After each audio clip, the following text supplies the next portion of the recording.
Après, on va parler en français.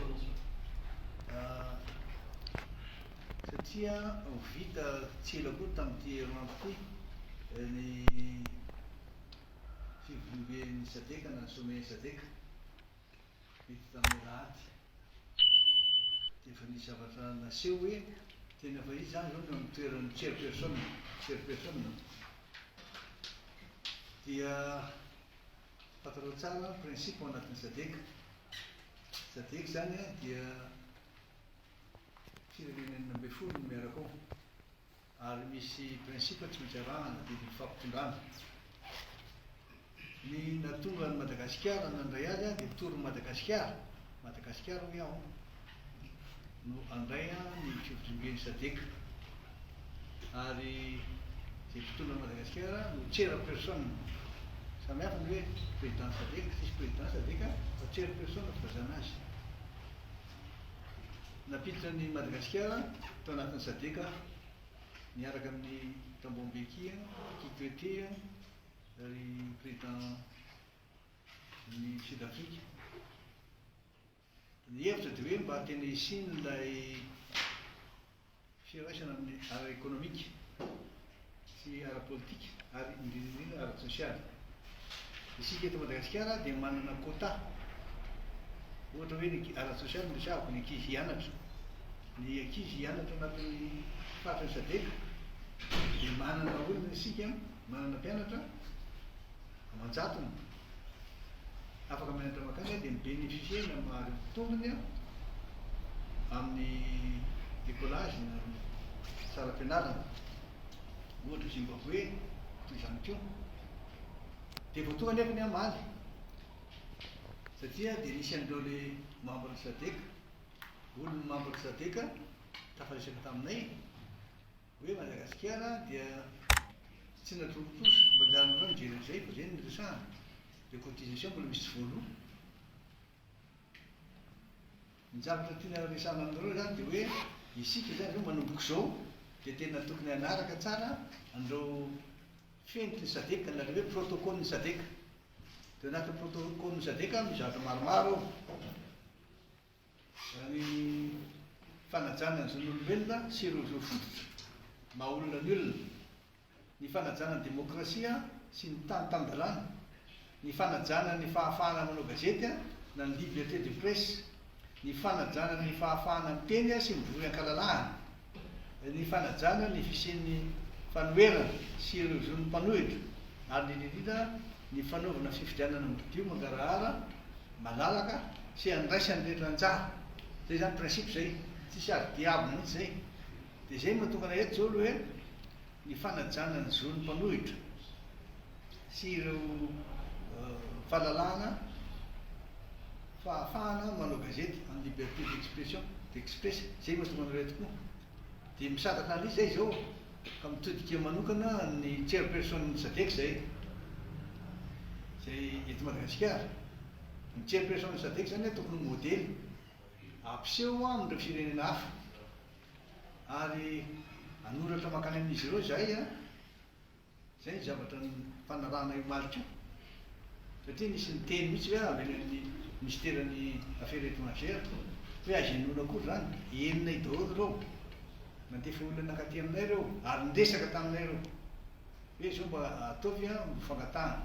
Dia ampahalala azy zay hoe izahay ato mpanohitra dia tena tsy afaka miteny. Dia nanazava zareo hoe misy firenena karazany telo eto amin'ny Sadeka. Misy natao hoe libre, tena manana liberté tsara ny olona. Misy natao hoe tsy de libre loatra, semi libre fitazany azy. Dia amin'ny ampahany izy libre fa amin'ny sasany tena fezy. Ary misy ny tena voageja, manasina ny tena voageja zany mpanohitra eto Madagasikara. Satria misy an'ireo tsindry sy ireo fampiretana ireo le olona hanao fihetsiketsehana. Nefa tsy maintsy atao le animation politique. Ka tonga eto zay miantso anareo hoe misantatra an'izy zay zao. Satria lasa omaly daholo zareo ny sasany izay niresaka taminay. Dia nanaiky izy hoe tsy hanaiky intsony zany izay atao amin'ny fanoherana amin'ireny intimidation sy fanakatsakana natao reny. Noho izany dia ho asehonay ato amin'ny fanoherana manomboka izao ny zoan'ny mpanohitra ka irana mahita eo a ny anajanona tsy anajanona mitsery-personazy raha toa ka mbola miziriziry amin'ny heviny ihany izy ka migiry biby dia afaka miakatra am'izay zay a mizatra tokony atao ainay fantatritsika io hoe izany fahalalahana zany ka dia mahafaly anay mampilaza an'izany aminareo mpanao gazety a milaza an'izany aminareo a satria zany a dia arabaina ny tsery-personny Sadeka fa izy zany zao tsery tokony ampiseho modely izy fa miankina amin'ny zavatra atao eto a nitondran'ny endriky Madagasikara fa dia tena misy zavatra tsy ampoizina mihitsy hoe tena mahamenatra da nareo tsara nitsikera agnaminy reny hoe move aussi zay zao zavatra resahany mba fantatrinareo ny budget nandraisana ny sommet-ny Sadeka teto Madagasikara voalaza ao anatin'ny loi de finance ve zany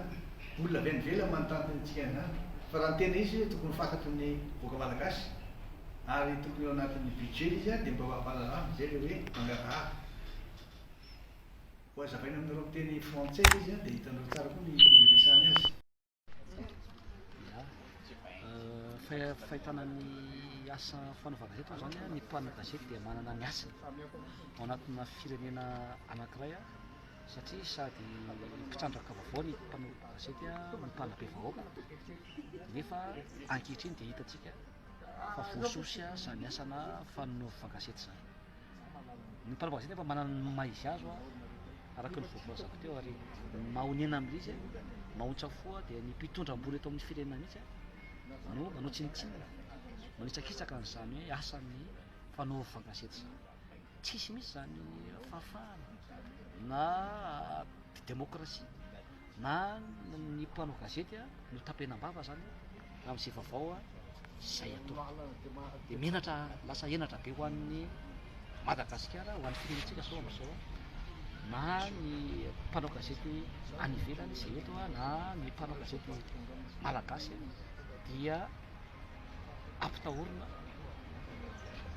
ho rahonana amin'ny asa zay ataony ao anatin'ny dia zay zany a no tokony hijoroana ny firaisan'ny mpanao gazety rehetra ny société civile ny acteur politika rehetra mba hiaro azay zo ny fanaovana ny gazety zay a fa raha tsisy nge ny mpanao gazety ny firenenankiray dia inona zany ny vaovao miny tsy tre misy ninena mihitsy zany fantatry ny vao sy fantatry ny mpitondra rehefa tsy misy zany hoe mpanao gazety ka eto zany dia za manokana mahasomboboaka ny Madagasikara dia miady ny zon'ny fanaovana gazety a miady ny zon'ny vahoaka ao anatin'izay a ary tokony tsy anaiky lembenana ny mpanao gazety fa ny mpanao gazety no mikiombra amina fotoana anankiray nge dia ny firenena mihitsy zany no tsy mavita ninina ary tena hoe lasa isolé zany firenena anankiray zay.